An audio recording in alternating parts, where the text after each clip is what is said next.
Ah, le tennis, pour moi, il a réellement changé à partir de 1974. Ce qui allait alors arriver dans le monde du tennis était arrivé aussi dans le monde du triple effort avec l'épreuve l'Ironman à Kona. Je veux parler de Kona, Hawaï. Et oui, pendant plus de 10 ans, il y a eu le Big Four, composé de 4 immenses triathlètes. Dave Scott, Mark Allen, Scott Tinley, Scott Molina, 4 Américains qui allaient révolutionner et dominer ce sport qui était en pleine naissance dans les débuts, fin des années 70 et qui aujourd'hui rencontre un succès énorme.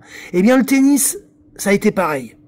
Le tennis, il y a eu 4 joueurs qui ont révolutionné vraiment ce sport. Et on va parler d'eux aujourd'hui parce que franchement, ça en vaut le détour. Moi, à 14 ans, j'ai eu le privilège, j'ai eu la chance de me tenir à 1 mètre de lui. Déjà, on va parler du plus grand des 4, de Björn Borg. Voilà, j'étais à Roland-Garros cette année-là.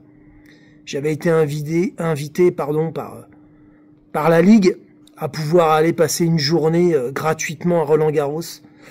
Et il était là, il acceptait les autographes. Je pouvais plus bouger. Je me tenais à 1 mètre de lui, je le regardais. L'autographe était pas bien important pour moi, c'était surtout de le regarder, tout simplement.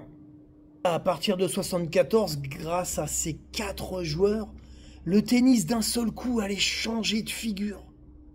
Nous allions voir des coups droits frappés d'une autre façon, des revers pareils. Le toucher de balle allait enfin allait monter jusqu'à son plus bel effet, oserais-je dire. Nous allions voir enfin un tennis qui allait battre l'ancienne école, dirais-je. Les Rod Laver, les Nastase, les Gerolaitis, les Arthur Ashe qui pratiquaient ce tennis d'autrefois allaient petit à petit s'éteindre. Ils étaient encore talentueux, mais c'était difficile de rivaliser, franchement, avec les 4 joueurs dont on va parler. Ça devenait compliqué pour les autres. Et on connaît la suite. Et d'ailleurs, on va en parler au travers de cette vidéo. Ces 4 joueurs ont inspiré, en fin de compte, dans leur sillage, des centaines, des milliers de tennismen. Il y a toujours des grands noms, vous n'avez pas remarqué, dans chaque sport, des grands noms qui inscrivent leur nom, justement, parce qu'ils ont été au sommet de leur gloire. Et bien souvent dans un style. Leur style à eux qui leur est propre. Et qui ont bouleversé la discipline. J'irai pas jusqu'à dire que le tennis d'avant était ennuyeux, mais ouais, presque. Il fallait y remédier absolument. Il fallait offrir aux gens, à partir de 74, un autre tennis. Il fallait dériver, quitter les cours de tennis, le regarder différemment pour exploiter d'autres mouvements. Ce qu'a fait Jimmy Connors. D'ailleurs, à l'heure actuelle, je me demande toujours comment Jimbo a pu s'appuyer sur une technique qui lui est restée strictement personnelle. Jimbo, à l'heure actuelle, en 2025, reste le joueur de tennis le plus stylé. Jimmy Connors, personne l'a copié. C'est pas possible. Le toucher de balle de McEnroe, on peut s'en approcher. On peut essayer de faire comme lui, de monter au filet sans cesse, comme dans cette finale contre Lendl sur terre battue, à Roland-Garros, où McEnroe aurait dû gagner ce match. Personne, vous entendez, personne, jusqu'à l'heure actuelle, a fait autant de montées au filet quand on pense que c'est la surface la plus lente. Le toucher de balle de McEnroe est incroyablement efficace et osé. Allez, on va parler maintenant, on va décortiquer ces 4 fabuleux joueurs. Il y a pas mal de trucs à dire. Ils sont à la naissance de ce nouveau tennis. En fin de compte, quand j'y pense, ils ont réinventé le tennis. Des milliers de jeunes se sont inspirés de ces 4 joueurs. Rien qu'un mot. Le lift. Lift. Vous avez jamais vu ces lobes de Guillermo Vilas? Bien enroulés, bien enveloppés. C'est pas la peine d'aller au fond du court courir pour essayer de rattraper le lob qui vous a fait. Guillermo Vilas faisait des lobes liftés pour donner de l'accélération à la balle quand elle retombe.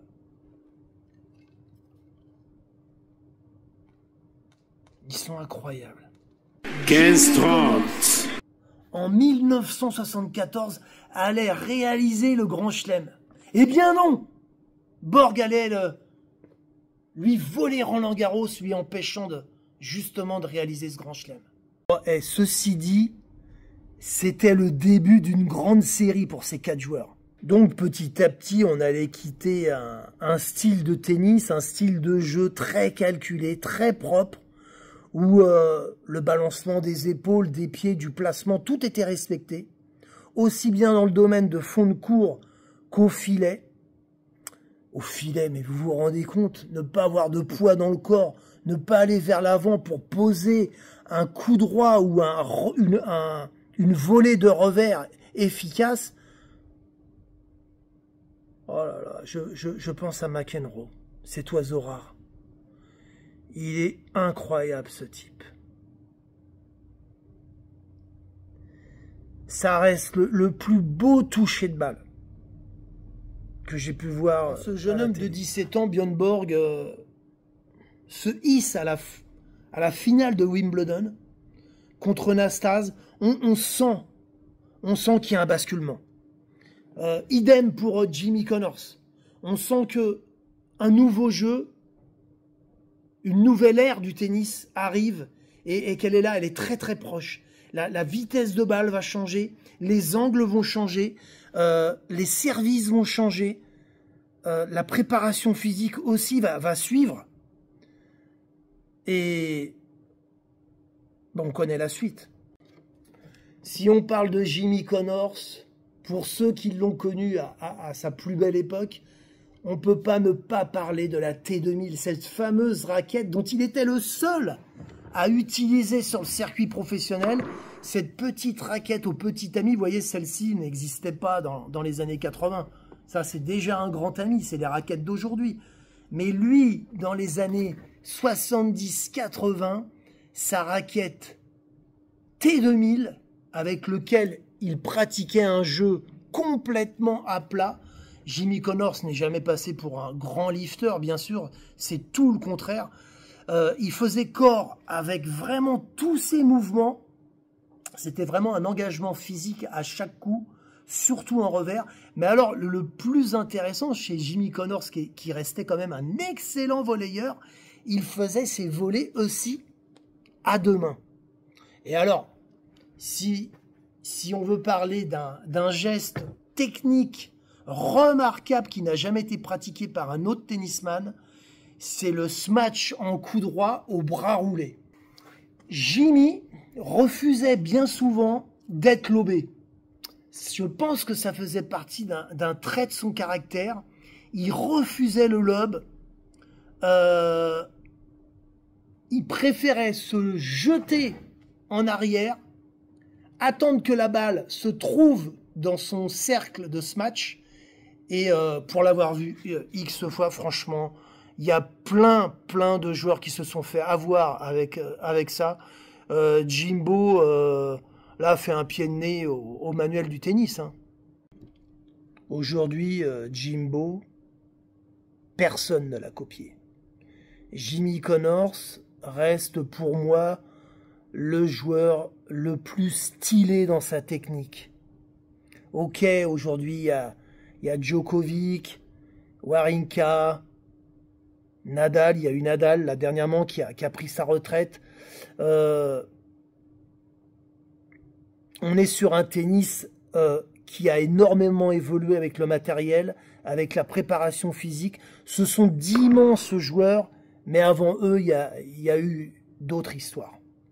Il y a eu d'autres histoires, et de ces histoires-là, des années 70, 80, 90, en découle ceci aujourd'hui. Le lift, c'est encore amélioré, on va encore plus loin.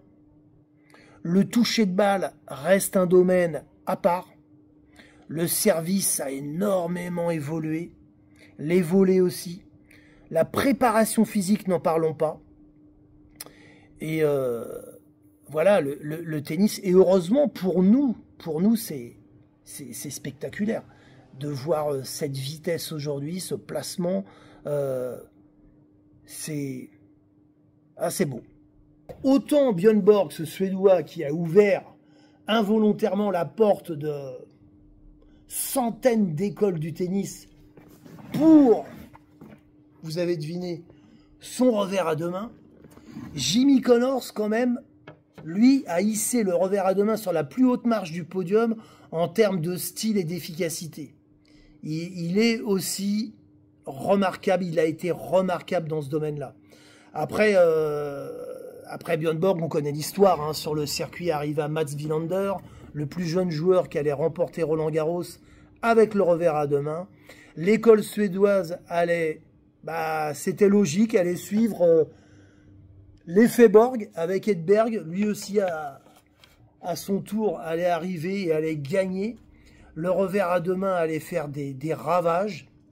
Aujourd'hui, il est pratiqué quasiment dans les grandes écoles à 80%, 85%.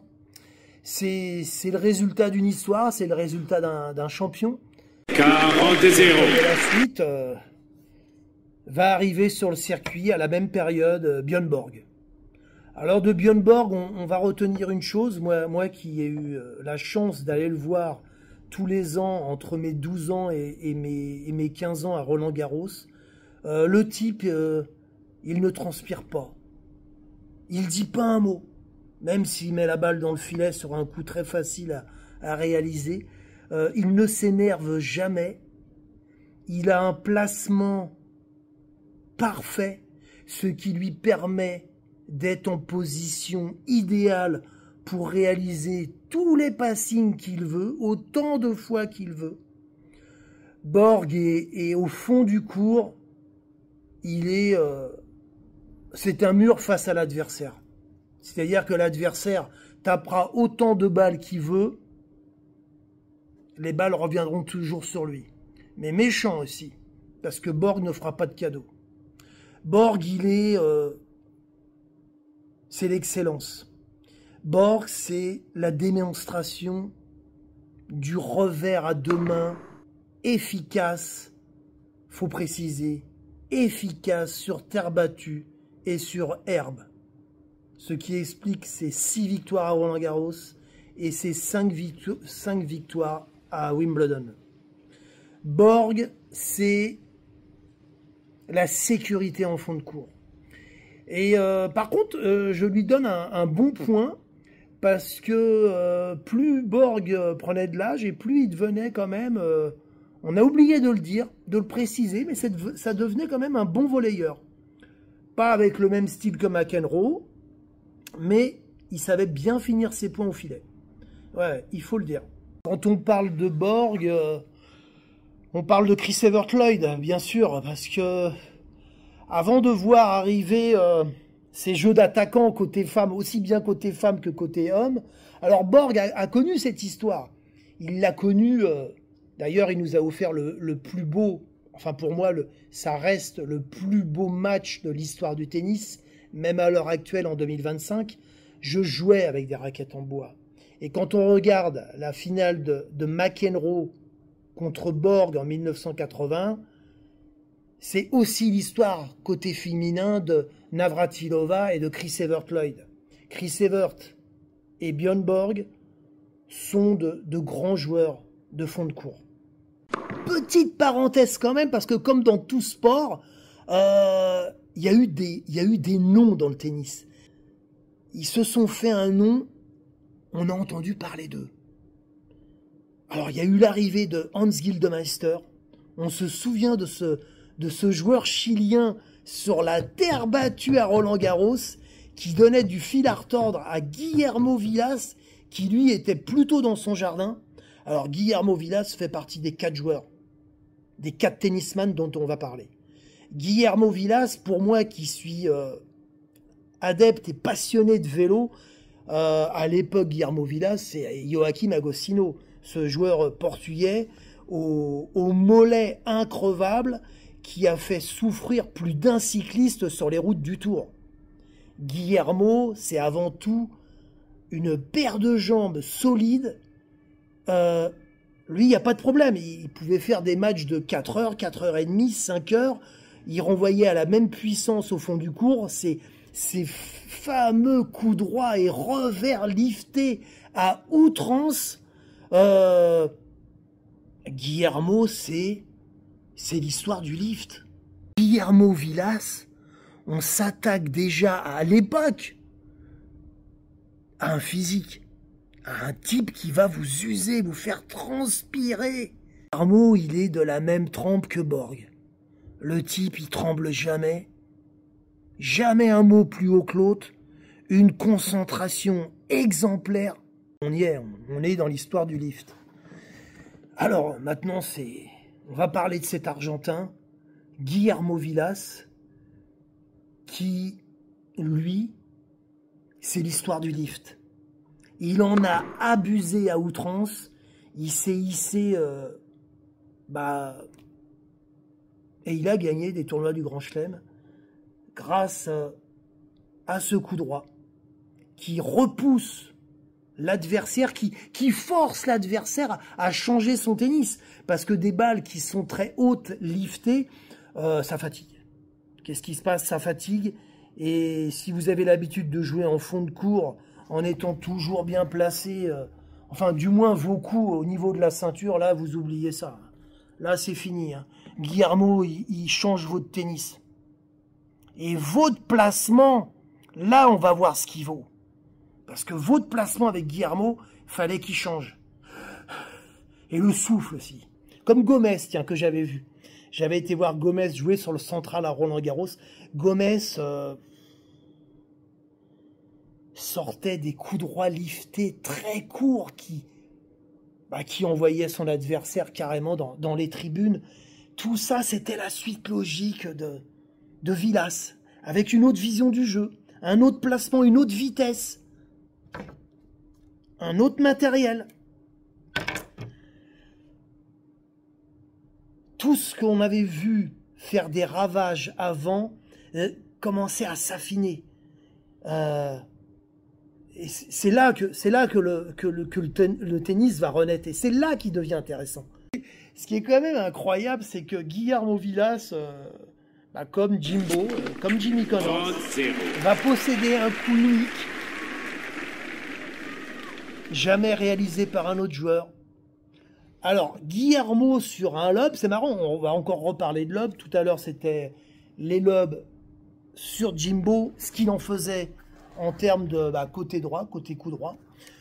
Alors, Vilas, quand vous le lobiez, vous aviez intérêt à faire très très attention. Si vous le lobiez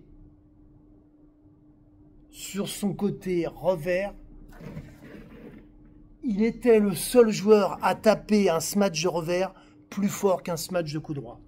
Et j'entends encore ce brouhaha dans les tribunes, dans le central de Roland-Garros.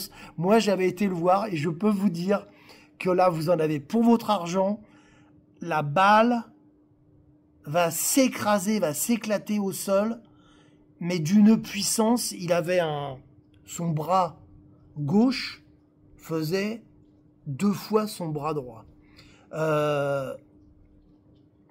Frapper le smash revers plus fort que le smash coup droit, il n'y a pas de technique. Je pense que physiologiquement parlant, vous êtes soit apte ou pas, vous osez ou pas à ne pas être sage sur ce coup, et vous mettez toute votre puissance, toute votre rage, et je pense que là, Vilas se posait pas trop de questions, il était puissant du côté des bras et de l'épaule, et là, le seul petit regret que j'ai, c'est de ne pas avoir vu, parce que ce n'était pas sa surface, c'était un joueur comme Manuel Orantes, cet espagnol, c'était vraiment un joueur de terre battue. Il n'a pas brillé, Guillermo, sur herbe à Wimbledon. C'était pas sa surface, c'était un joueur qui avait besoin de lenteur. Je vais exagérer un petit peu en disant ça, mais c'est un joueur de placement qui a besoin de visionner le match tout en jouant à une certaine vitesse. Quand ça allait trop vite, c'était plus son truc. Pour parler quand même un peu de Nadal, moi qui ai connu l'époque de Guillermo Vilas quand il brillait à son plus haut niveau, alors justement Nadal, c'est toute l'exagération du jeu de Vilas, mais poussé à son extrême. C'est-à-dire que ce joueur espagnol va martyriser la balle, mais à son plus haut degré, en termes de lift. Et là, bon, pour moi, c'est un cadeau de l'avoir vu triompher à Roland-Garros pendant de nombreuses années. Nadal, c'est puissance 10 Vilas, quoi. Pour battre Vilas, dans les années 70-80, il fallait un coup fort dans votre jeu. Il fallait posséder quelque chose qui fasse mal. Il fallait surtout pas chercher l'échange. Non. Et enfin arrive le quatrième, bien sûr, vous l'avez deviné, McEnroe. McEnroe qui est, pour moi, celui qui a défié non pas les adversaires, mais qui a tout d'abord commencé à défier le manuel du tennis. Et ouais. McEnroe, j'aurais voulu le connaître quand il avait 15-16 ans, qu'il faisait du tennis. Je pense qu'il a dû se faire virer du cours par le professeur, parce qu'en fait, c'est tout ce qu'il ne faut pas faire. McEnroe, son tennis se joue entre ça et ça. McEnroe, c'est un joueur de toucher. Ce qu'il a fait contre Lendl en finale de Roland-Garros, n'oubliez jamais une chose. Sur terre battue, personne, vous entendez, personne ne l'a fait. McEnroe, c'est l'oiseau rare. C'est celui qui n'a pas besoin d'être bien placé, d'avoir de très bons appuis. McEnroe, tout est là. Tout est dans la finesse du toucher. McEnroe, il est au fond du court, et quand vous préparez votre coup droit ou votre revers, il est déjà trop tard. McEnroe est juste derrière le filet. Il vous attend pour poser sa volée. McEnroe, on ne peut pas en parler dans un manuel. Vous imaginez, vous achetez un bouquin qui vous raconte l'anticipation, la vitesse du jeu de jambes, l'audace. Mais qui va écrire un truc pareil? Personne n'achèterait ce bouquin. Pour jouer McEnroe, il faut être McEnroe. McEnroe des 4, c'est certainement celui qui s'est battu le plus contre lui-même. Parce que le tennis qu'il a pratiqué pendant ses plus belles années est le tennis le plus fragile, le plus osé, oserais-je dire. Mais c'est aussi le tennis qui fait le plus mal à l'adversaire. Si l'inspiration est là, le jour d'un match, si le type se sent bien, s'il a le feeling avec son toucher, ses jambes, et s'il a bien visionné son adversaire, McEnroe se balade sur le court. Non mais, McEnroe, je vous ai fait une petite démonstration quand même, pour vous rafraîchir la mémoire. C'est le premier service où on est placé, pas dos au terrain, mais c'est un service qui offre des angles, vous comprenez? Ça fait déjà partie de sa philosophie du tennis. McEnroe, c'est pas la peine de lui dire on doit servir comme ça au tennis. Le type cherche le plus efficace. Peut-être le plus compliqué aux yeux des autres, mais pour lui le plus efficace. C'est un joueur contrarié. John, on l'aime ou on l'aime pas. Moi, je l'aimais, j'étais fan. Mais j'étais aussi fan de Borg. Alors quand Borg le bat à Wimbledon, c'est génial. On revoit Borg à genoux par terre. Mais l'année d'après, ces deux types se hissent encore à la finale de Wimbledon. Mais c'est incroyable.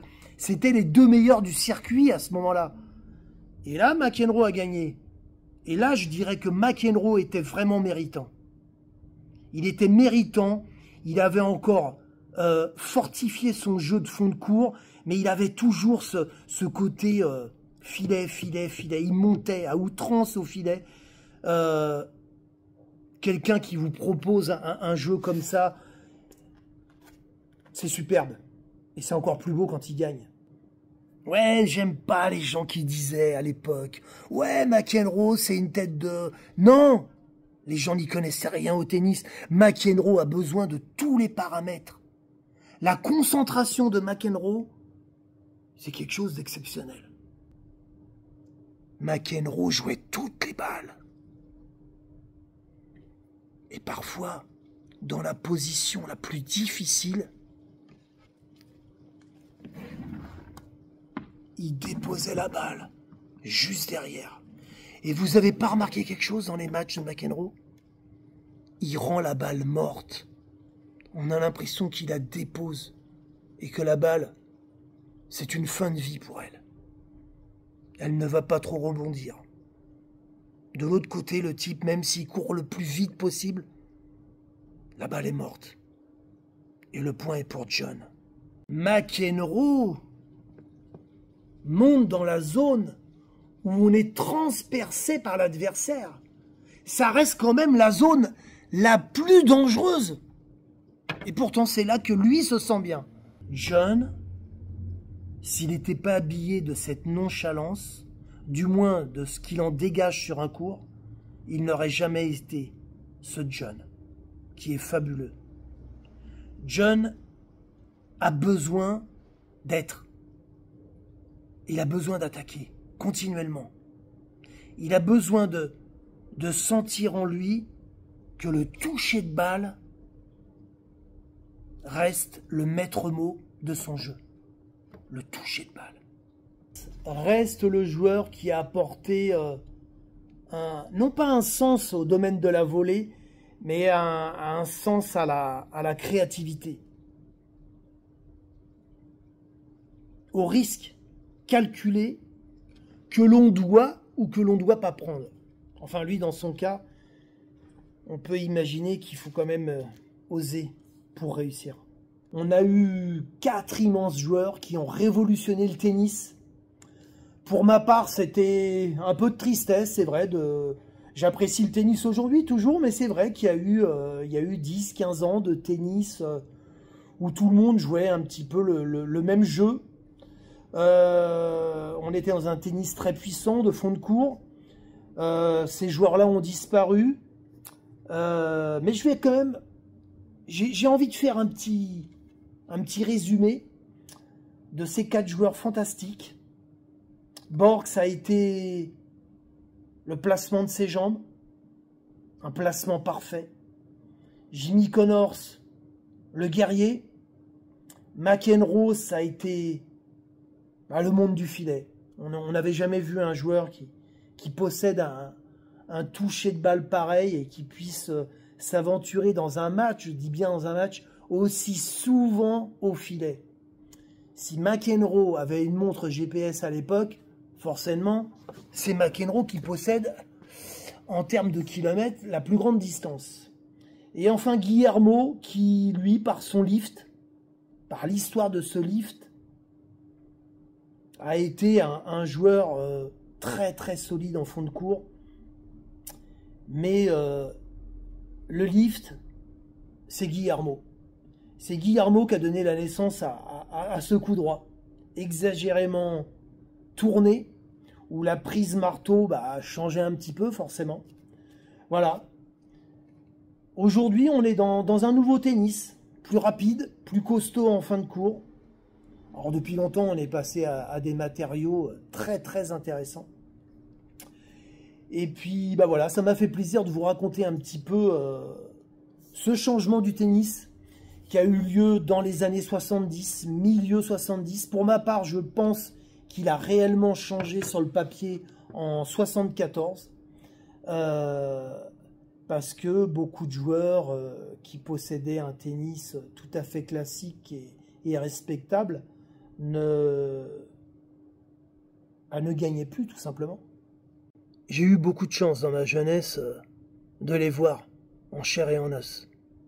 C'est fabuleux.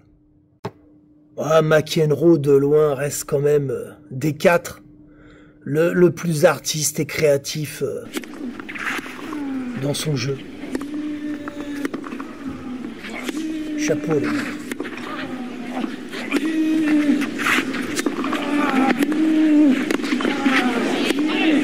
Aïe, aïe, aïe. 15 ans.